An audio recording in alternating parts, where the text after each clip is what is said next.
the past 8 hours, there has been breaking news story after breaking news story after breaking news story.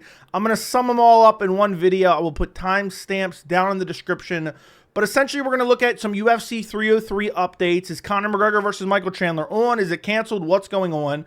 More importantly, we finally have some closure on what's going on with UFC Saudi Arabia. Robert Whittaker versus Khamzat Chimaev is canceled. Khamzat Chimaev pulled out of the fight with a medical issue, and Ikram Aliskerov is stepping in to fight Robert Whittaker on a week's notice.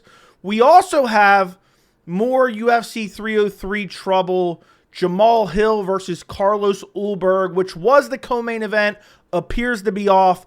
And we also got the UFC targeting a new fight for UFC 303, and that is Brian Ortega versus Diego Lopes. So we're going to go through all that in this video and break it down. I'm going to give my reaction and my thoughts on each story. Let's jump right into it. We have a bunch of updates from Ariel Helwani regarding UFC 303. I've already done 2 videos on UFC 303. I did one yesterday. I did one last week. I highly encourage you to go check those out. I break down everything that I think is going on, but we're going to go through what Ariel has been reporting today, one of the very few people who's been reporting on the story. But he says UFC is not intentionally trying to drag out the 303 saga. They are burning the midnight oil, trying to find a replacement solution. The issue is there aren't a ton of options available right now. If there was, they would have announced it already and moved on. So essentially, that's just Ariel saying the UFC isn't being pernicious with their dead silence, not announcing anything with the fight. Because like I said before, and I've been saying this since last week, the UFC is waiting till they have a suitable replacement before they announce that Conor McGregor versus Michael Chandler is off, because they hope to stop some of the bleeding. They hope to stop some of the refunds on tickets. They hope to lure more people in to buy pay-per-views, which in my opinion is not really good business practice. I understand for their bottom line it might be good, but I think they are dragging it out. They could have said they already know whether or not the fight's canceled. So the fact that they've been silent, my opinion still stands. I think the fight's canceled, but they should have announced that already. I understand why they haven't, but we're looking at we're creeping up on 2 weeks. They still haven't said anything. So someone responded to Ariel and said, so the fight is off. And Ariel said, it's not 100% off, but I'd be extremely surprised at this point if it remains, and they are actively negotiating with multiple camps to find a replacement. It's all up in the air, but they are still proceeding at this time like they need a replacement. So they're looking for a replacement before they announce something. It looks like hopefully we're going to get some news in the next 24 to 48 hours. And then somebody also responded to Ariel and said, how could they be looking for a replacement if the fight's not canceled? And then Ariel says, the latter is just a formality at this point, essentially saying it's a foregone conclusion that McGregor versus Chandler is going to get canceled. And then you have people saying, what are the odds they cancel the whole event? He said they won't. And I think this is the last one. To your knowledge, is there a correlation between the Dublin presser being canceled and the fight falling out? It seems like it should be related, but it's a really bad look if the UFC kept promoting the fight the weeks intervening, I guess. Yes, 100%, but like I said last week, they've done everything in their power to try and salvage this. Hence the ups, the downs, down nature of all this. I know it's driving everyone crazy, but it's really how it's gone down. And let me see. I think that was pretty much all the updates on terms of UFC 303. Okay, here we go. But there's one more thing. Barring any crazy setbacks, which I don't anticipate at the moment, the hope from all involved is the UFC 303 saga ends today. Tomorrow latest, but really everyone is pushing for today. So the UFC scrambling around behind the scenes, like I've been saying for a while, the UFC scrambling around behind the scenes looking for a suitable main event. Now there's more UFC 303 updates that we're going to look at regarding the co-main event, Jamahal Hill. Actually, you know what? We'll just get right into that. I think that's up here as well. So the other tweet from Ariel Helwani is, in addition to working on a new main event for 303, I'm told the UFC is looking for a new co-main event for the card. The current co-main event, Hill versus Ulberg, might need a replacement now too. And if so, it could get bumped down. One new fight that has been discussed, not the main, is Brian Ortega versus Diego Lopes.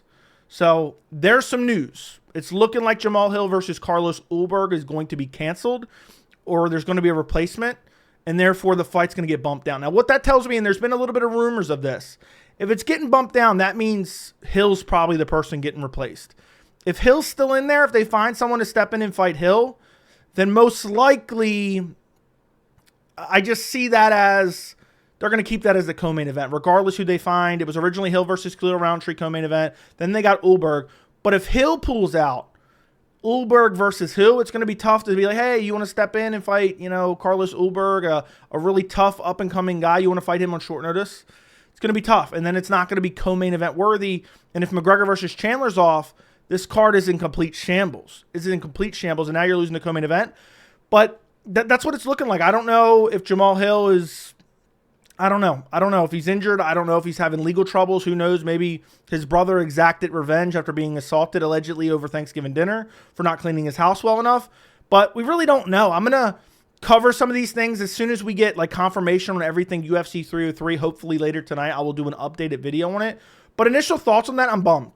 I was really looking forward to Jamahal Hill versus Carlos Ulberg. I actually liked it. It was starting to grow on me to the certain point that I almost preferred it over the Khalil Roundtree fight.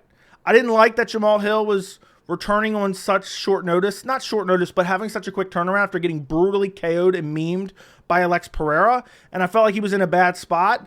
But ultimately, I was looking forward to this matchup. This was the best matchup on the card. Honestly, it's the best matchup on the card, even with McGregor Chandler still there. So it is disappointing. I'd love to see kind of these up-and-coming guys get a big step up in competition to see if they're the real deal or not. So it kind of sucks, but we'll have to wait and see. Now, if Ulberg pulls out, I don't know who they could get to replace, but even so, if Ulberg's pulling out, they're not going to replace it as the co-main. Hill would still be in the co-main. He's a former champion. So I'm assuming if Brian Ortega versus Diego Lopes gets booked, I'm assuming that's going to be your new co-main, depending on if they have like 2 title fights or something with the whole McGregor-Chandler kind of saga playing out. I'm assuming Brian Ortega, Diego Lopes, that's a legit top 5 featherweight matchup. Diego Lopes, super exciting fan favorite, getting a massive opportunity up the ranks after his big win at UFC 300. I think there was some talk about him fighting at the Sphere, so that's a little bit disappointing. Also, I'll have to say this, and this is not official yet. Hill and Ulberg is not officially canceled yet, and Brian Ortega versus Diego Lopes is not officially on yet.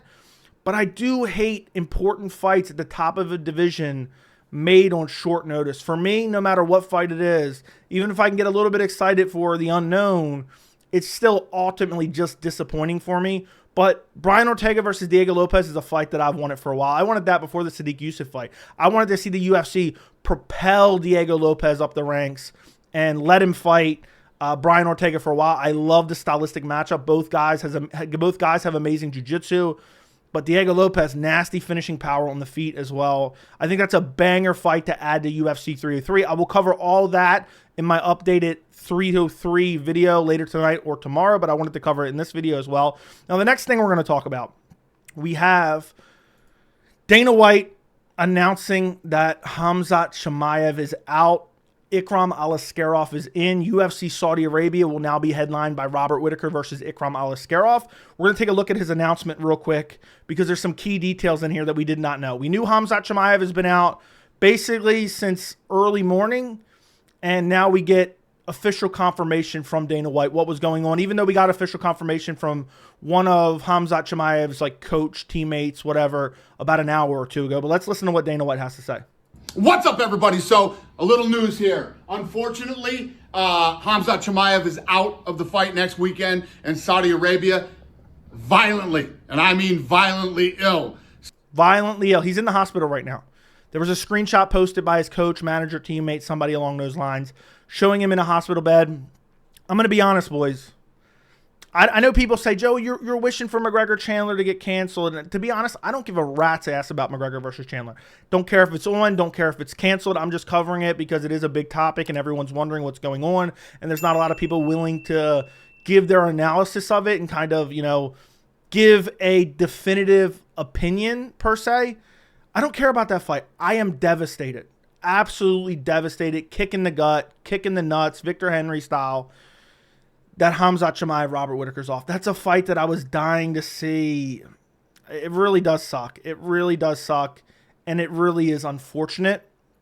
And, it's right around the corner. It's today's Thursday, so it's 9 days away. So what are they going to do? What are they going to do? Who are they going to scramble around and find? He gets to it, which is Ikram here in a second. But there's also some very compelling things that he says about Ikram Aliskerov in this video as well.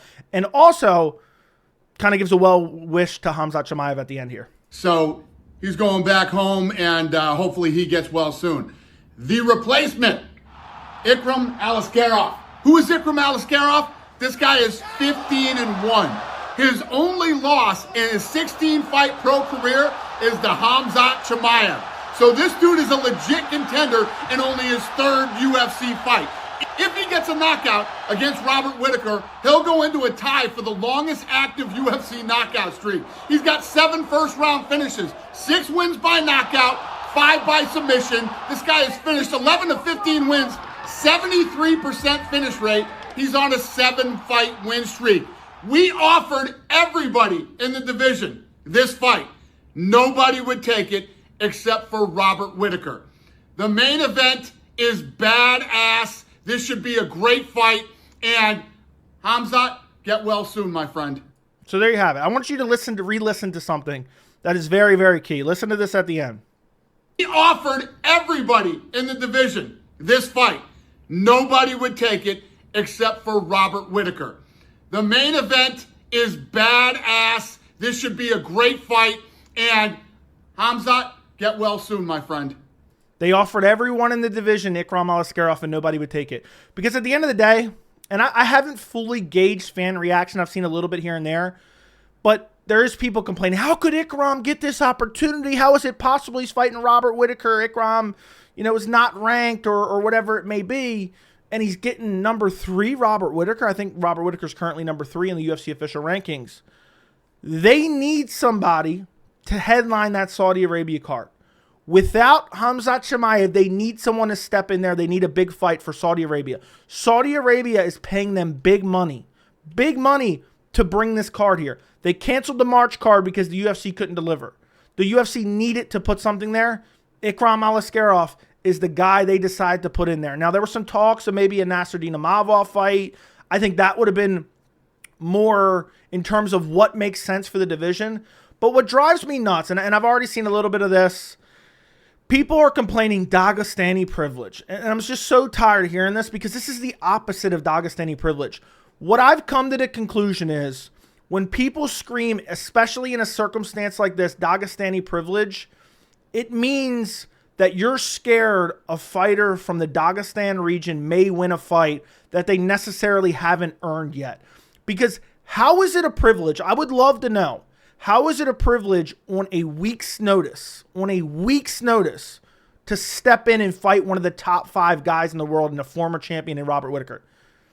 Unless you can win. I don't understand. If he goes out there and Robert Whittaker just slaughters him, how is that a bonus? How is that a privilege? How is that any type of favor? I don't understand that. So what I want to point out here is this fight doesn't necessarily make sense in terms of their resumes. I understand Robert Whittaker, top-ranked middleweight for many years, former champion, deserves a big fight. Ikram Aliskerov, he's only has the 1 loss to Khamzat Chimaev, but he hasn't fought the best level of opposition. Warlley Alves win really means nothing. Phil Hall's win really means nothing. They've been trying to kind of slowly creep Ikram into the top 15 of the division, but fights have fallen out. I don't even remember all of them off the top of my head. At one point, he was supposed to fight Paulo Costa. But at the end of the day, this isn't just a gift somehow to Ikram. If anything, it's setting him up for failure because early prediction for me, I think Ikram has a chance. But right now, I haven't seen enough from Ikram to prove to me that he can beat a guy like Robert Whittaker. I haven't seen enough. He hasn't fought the level of opposition. Robert Whittaker's been training nonstop for an absolute killer in Khamzat Chimaev. And now Ikram gets shoehorned in there because they need a main event for Saudi Arabia.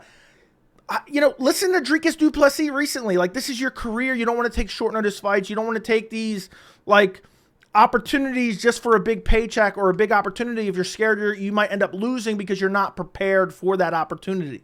So I just don't get it. It's just, what it tells me is you have guys at certain points in time, because of certain circumstances, they get opportunities they may have not have earned, but fans who don't like them are scared that they're going to win. People are nervous that Ikram might beat Robert Whittaker. I personally, short notice, it's hard for me to pick a guy who's beaten Warlley Alves. Okay, I haven't seen enough to tell me that, he can hang with Robert Whittaker. So I'm picking Robert Whittaker in this fight. But I just think the criticism is totally ridiculous, especially considering this is short notice. The UFC had to throw this together because of an emergency situation. So how does it make any sense? Well, what are they going to do if everyone else turned him down? Everyone else turned Ikram down. They're trying to find Ikram a fight recently. And I know Ikram was supposed to fight what, this Saturday? Yeah, he's supposed to fight this Saturday against some scrub. And what's even crazier is, and it's this whole like Dagestani narrative that I just hate hearing. If he would have fought this weekend and he wins, it's like, oh, he fights nothing but scrubs. He gets a top-ranked contender, oh, he's getting gifted top-ranked contenders. There's no winning. There's no matter what the argument is, it's always a gift somehow. Oh, he's a trash can. You know, he beats up nothing but trash cans. He's got a padded record. He's fighting nothing but bums. He's getting, easy free wins from the UFC. But then big fight, then all of a sudden it's, oh, well, he doesn't deserve this. Now, ultimately, this is a huge fight. Will this be for title contention? I doubt it. But who knows? If the UFC and Dana White's saying everyone's turning down Ikram, because my guess is, here's what I'm thinking Dana White meant by that.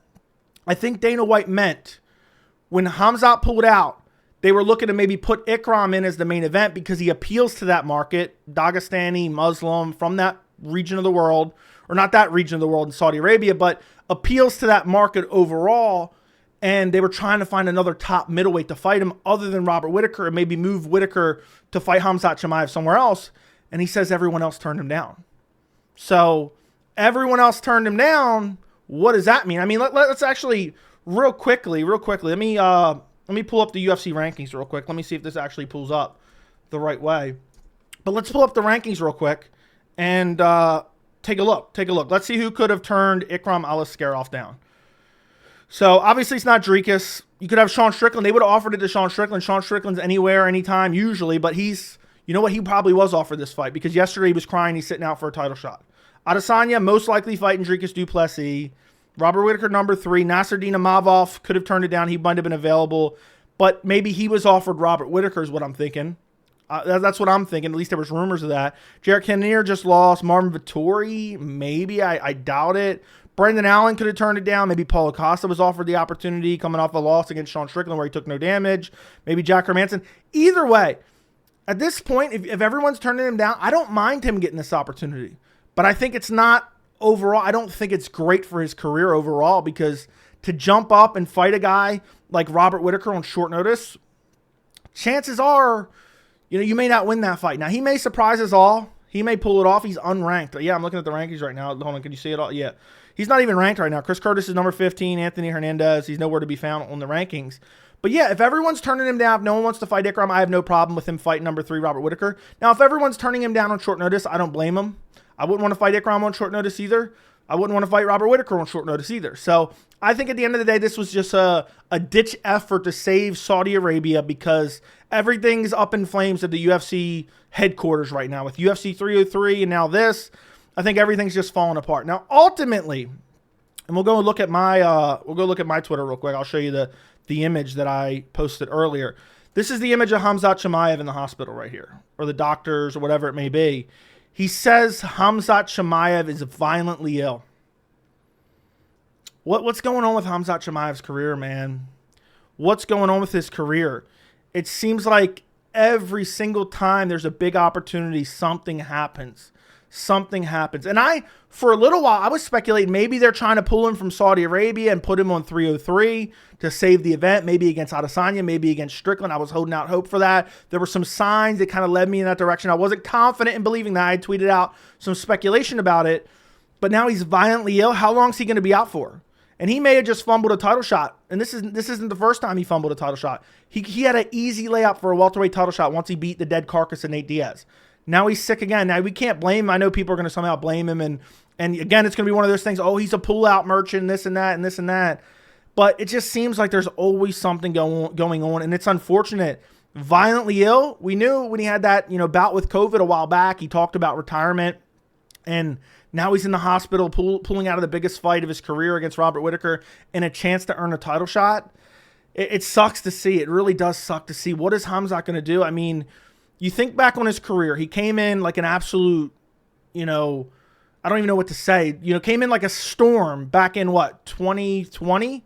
Fought 3 times in like a couple months? Fought 2 times in like 10 days? And then all of a sudden he's going to fight Leon Edwards. And then that doesn't happen. They're both sick and they both pull out. Then they get rescheduled for a month later, and then Khamzat pulls out. Then they get rescheduled for 2 months later, and Khamzat pulls out. And then he has the long layoff, and then there's retirement.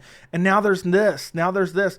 He's always getting sick. I don't know what specifically is going on. As soon as we find out, I will let you know. But this is just super unfortunate. Khamzat Chimaev's career it's kind of down in the toilet. It's kind of down in the toilet right now. And this is a huge missed opportunity. Hopefully it's not that serious. I know Dana White says he's violently ill. Maybe it's a stomach bug. This is something that could pass in 2 weeks. Maybe it's the flu. I had the flu earlier this year for the first time in many years, and I was devastatingly sick for like 4 or 5 days. So that could kind of line up. Maybe he's going to be all healthy by Thursday, Friday, but still it's not worth it to go into the fight. Messes up everything up in terms of travel and weight cut and whatever else it may be. I know there's sand in Saudi Arabia, but that doesn't mean every single one of these guys live there. I think Khamzat Chimaev is technically a citizen of Abu Dhabi now. It's not in Sweden, but overall, super disappointing. UFC in June has completely fallen apart, but I think the UFC so far, we'll have to wait and see for 303. I think they're doing the best with what they have. I like Robert Whittaker, Ikram Aliskerov from a perspective. Again, I want all fights to kind of be meaningful, and I want fights to kind of be earned. I've always said that. But at the end of the day, this is super quick. This is super short notice for the UFC. They're trying to put something together. And at the end of the day, if this is all they have, this is all they have. And I love fights like this where you have a guy who has a lot of hype behind him but doesn't have the caliber of resume, and it gets a massive jump up and it's sink or swim. So can Ikram pull off one of the craziest wins ever? He probably won't get credit for it anyway if he does. But, I mean, people weren't complaining. I made a whole video about this, which I'll link down in the description, about Dagestani privilege and whatnot. People weren't complaining when Pereira went from unranked to Sean Strickland for a title eliminator. If Ikram goes out there and gets a crazy win over Robert Whittaker, he could potentially earn a title shot. Now, Robert Whittaker, I think, is fighting an uphill battle. If he wins this, I don't think he gets a title shot, but you never know. You never know. Robert Whittaker, by the way, I haven't said this yet. Robert Whittaker is an absolute gangster for staying in this fight. Sean Strickland would have turned this down for sure. He would have never taken this fight against Ikram. He's waiting for his title shot now. He's been crying online nonstop. That tells me he was offered this fight. But Robert Whittaker deserves to be very close to a title shot. And I wouldn't even mind him getting a title shot with a win here, because he's taking the risk of taking on an absolute killer, a guy who's looked really good, but doesn't have the name value that he would have liked or the ranking next to his name. So shout out for Robert Whittaker for taking the fight. I think he's a badass. Shout out to Ikram for taking the fight. I think he's a badass. Ultimately, I don't think it's that bad, but I know people are going to complain about it anyway. Anyway, I will make an updated UFC 303 video as soon as we have confirmed info on Jamahal Hill versus Carlos Ulberg, Brian Ortega versus Diego Lopes, and seeing what happens with the main event, Conor McGregor versus Michael Chandler. Made a video yesterday. I will link it in the end cards and the description. Make sure to like the video. Make sure to subscribe to the channel. Share the video as well. And thank you so much for watching.